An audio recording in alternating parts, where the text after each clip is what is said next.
Chris happily called out to his mum, who was busy in one of the rooms. "Mom, Dad is back," he said. "Is he?" Mrs. Uko answered with a smile on her face. She almost bumped into her son as they met halfway to the entrance of the room. "Sorry, honey," she quickly apologized and continued. "Darling, you said your daddy is back. Where is he?" "At the dining table," Chris replied. "At the dining already?" Hilda, for that was her name, asked, smiling. "Mommy, he didn't buy anything for me," Chris added, completely ignoring her question. "Son, must he always buy things for you? Did you even greet him? By the way, where's your sister?" "She's with him, Mommy," Chris replied. "Okay, Chris, run along to your room and help Mommy with cleaning. Go pick up all those puzzle pieces on the floor, okay?"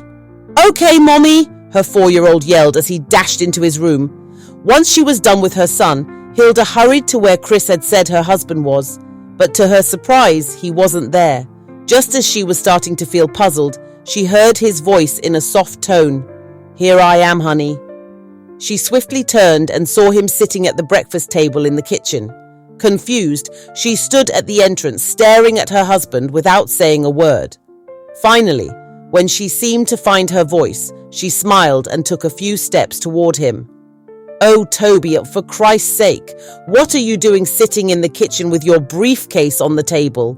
You must be joking, honey," she laughed. "You look so silly in your suit and tie, and the best place you could think to sit is the kitchen. You've got to be kidding me." "So, what's your order today, sir?" she teased, pretending to be a waitress. "So you think it's funny? I look silly?" "Well, it's not," Toby replied with a straight face. "Since you've turned my house into a dumpster, it's not. Look, baby, I'm tired of coming home to a messy house." Wait, Toby, let me understand this," Hilda interrupted. "So you actually went to sit in the kitchen because the house is messy.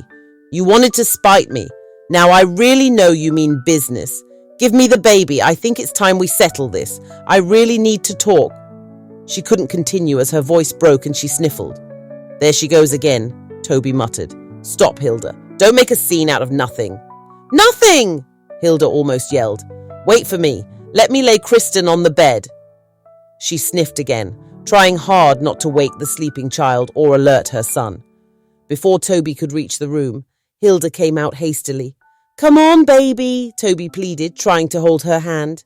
"No, darling, not this time," she snapped. "What do you mean by sitting in the kitchen? You want to drive it into my head that I'm not doing my job." "Hush, honey. The kids?" "What do you mean by the kids?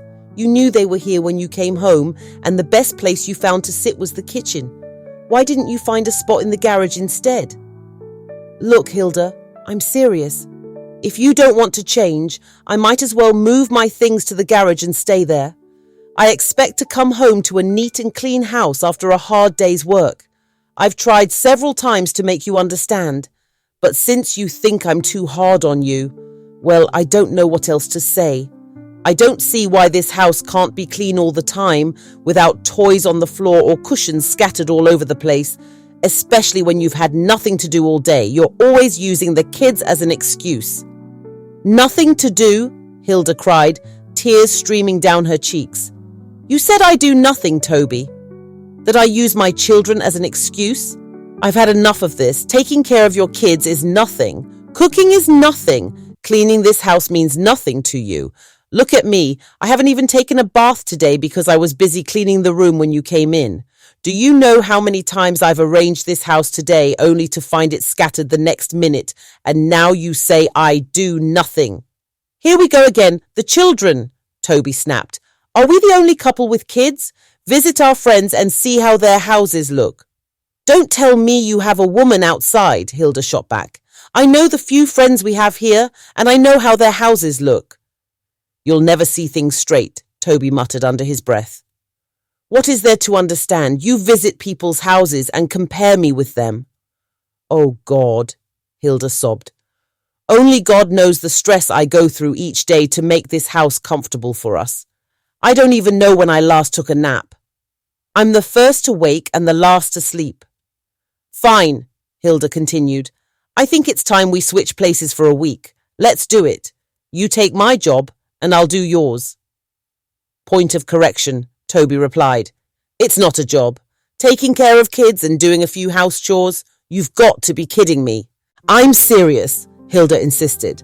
Tomorrow I'll go to the office and run things while you take care of the home. Fine. I accept if that's what you want, Toby said with a smirk. But let's not quarrel, darling. Let's make it a fun thing. Of course, a fun thing it'll be, darling, Hilda replied with a smile. Forgive me, Toby pleaded. I didn't mean to hurt your feelings. Well, you did, but I've already forgiven you, she said, smiling. Now run along and change while I dish out your food. As if you know I'm famished, Toby teased. Daddy, why were you mad at Mommy? Chris asked, peeking from his room. I wasn't mad at her, Toby replied. Yes, you were, Daddy. Go and say sorry to Mommy. Okay, sir, Toby said, chuckling as he stared at his son before heading to change. It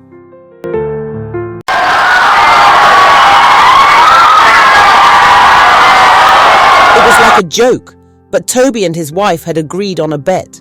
It certainly swept Toby off his feet because, before he could wake up, his wife was already up and ready for work. Toby had actually slept like never before. As a matter of fact, it was Hilda who woke him up. Up already, sweetheart? He quickly asked, smiling. Yes, darling, off to work, Hilda answered as she kissed him.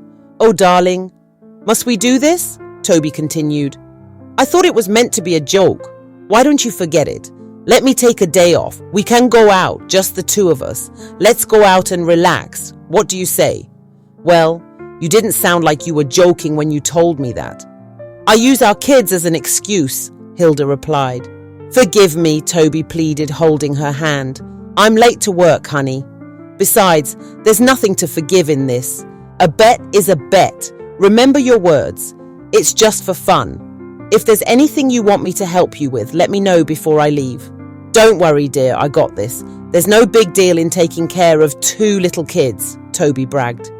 See you then, Hilda quickly said, and briskly left the bedroom. Hilda left and drove peacefully to work. Although she felt free in her mind, there was this feeling of something missing. It took her some time to figure it out. It was her kids. She was so used to staying with them that she felt incomplete without them. A week will not do them any harm, she said within herself to console herself. I'm not traveling. A few hours away from them will not hurt, she concluded, and was about to concentrate on her driving when her phone rang. She was surprised to see it was Toby. Why is he calling so early? Was the first question that came to her mind. She picked up the call. Hello, darling, what's up? Are the kids up? Hey, I can hear Kristen screaming. Yes, she just woke up and wanted her breakfast, Toby replied. Well, give her the baby cereal, Hilda suggested. Yes, I know it's baby cereal, but the problem is that the remaining one is barely 2 spoons. Well, that's not anything you can't handle. Why don't you take them to Walmart and buy some? It's closer to us. Closer to us? Toby yelled. I'm still in my pajamas and you want me to go to Walmart? Well, do you have any plan of your own? Hilda asked. It's okay, dear. Let me leave you for now. Okay, darling. Feel free to call any time, Hilda said. Toby dropped the call before Hilda could complete her sentence.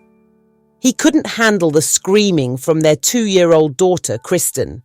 She was crying uncontrollably, throwing tantrums, and he had no choice but to dress the 2 kids and take them to Walmart as his wife suggested.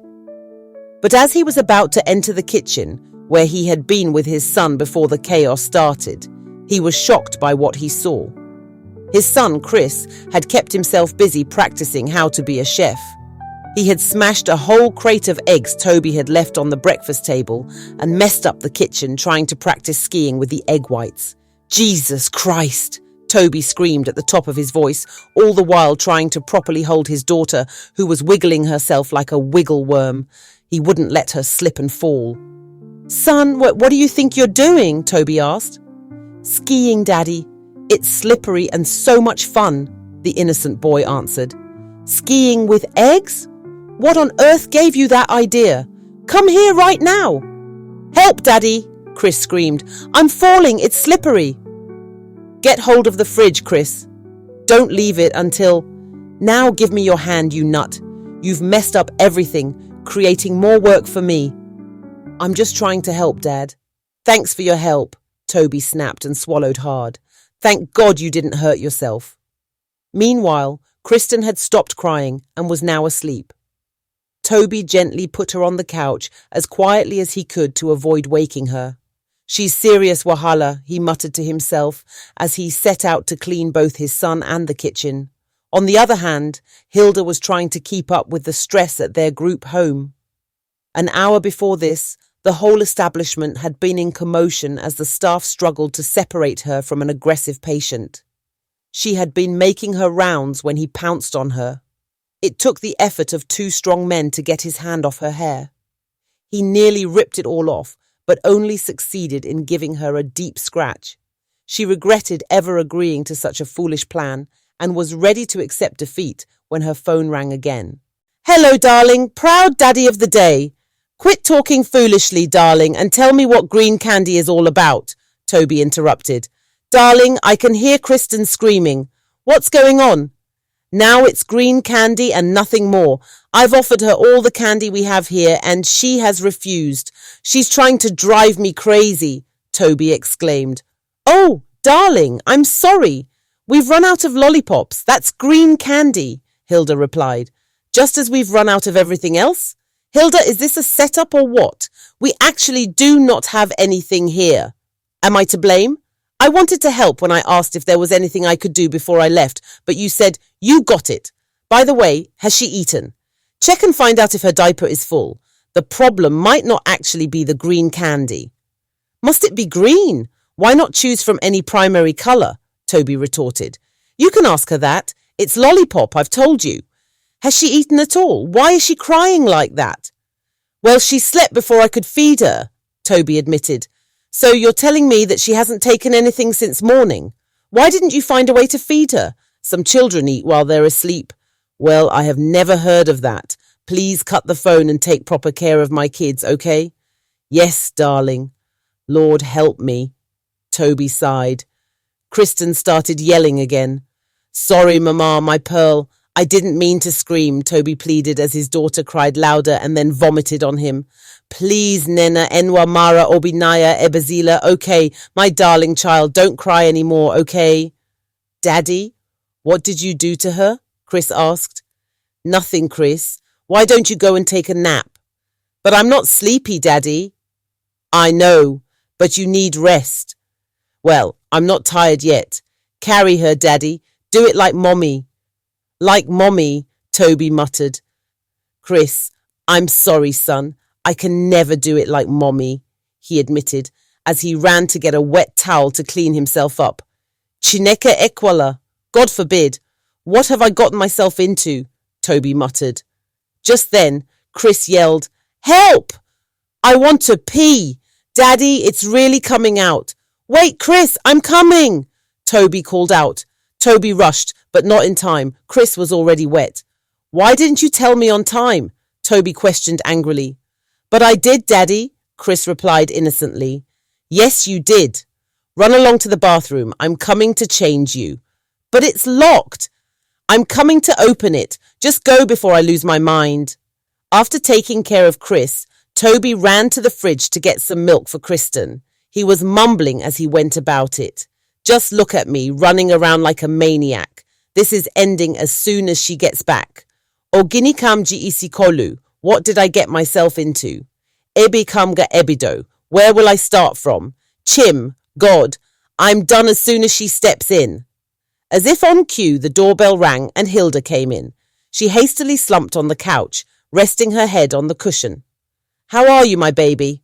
She muttered, as Toby handed her the baby who had been crying for so long. Thank God you're back, honey, Toby said, breathing heavily. Let me get her some milk. She hasn't tasted anything, he continued, hastening to the kitchen. Sorry, Mommy, Hilda whispered to the crying child, who stopped and started falling asleep again. How was your day? Toby asked. Good as yours, Hilda quickly answered, pretending all was well. Well, mine wasn't as great as yours. As you can see, I'm still in my pajamas, and this is 4 p.m. I failed in everything and achieved nothing. I couldn't take proper care of 2 kids. Darling, why don't we stop? Says who? It's a whole week. A whole what? Please, enough. They nearly drove me crazy. I couldn't cook with all the chaos going on, so we have to eat out tonight. Well, in the meantime, I need a snack, Hilda said and chuckled. What is this? I'm just seeing you for the first time. You in an apron. Oh, Toby, you'll not kill me. Ooh! You can laugh as much as you can, but I'm not doing this anymore. So, you think I want to do it anymore? Just take a look at my hand. One of my patients nearly skinned me alive. What? Toby exclaimed. Yes, Hilda answered and laughed even harder. It took the effort of 2 brave men to free me from his grip on my hair. He actually ripped part of it. I'm done, honey. What? Toby screamed again. They both laughed, tears rolling down their cheeks. I'm to blame. Forgive me, sweetheart. I shouldn't have agreed on your terms. I'm to blame too for taking it that far. I believe God wanted to teach us to always appreciate each other. You're right, my wife. I've learned my lesson. Me too. Your children nearly drove me crazy. Is this what you go through every day? Mm-hmm. Then you're a great mom, Toby said, hugging both Hilda and Kristen. And you're a wonderful husband, darling, Hilda replied. I know you've been telling me so, but I never did the same. Forgive me. I love you, honey, Toby said. I love you too, sweetheart. There's nothing to forgive, Toby. Now get our son so we can go and eat, as if you know I'm starving. Let's appreciate each other. Love is the foundation of marriage, and love does not boast, disrespect, or hurt. Love covers a multitude of sins. To make our union work, a lot has to be overlooked. We make each other better when we value each other. In this union called marriage, everyone is a winner. The end.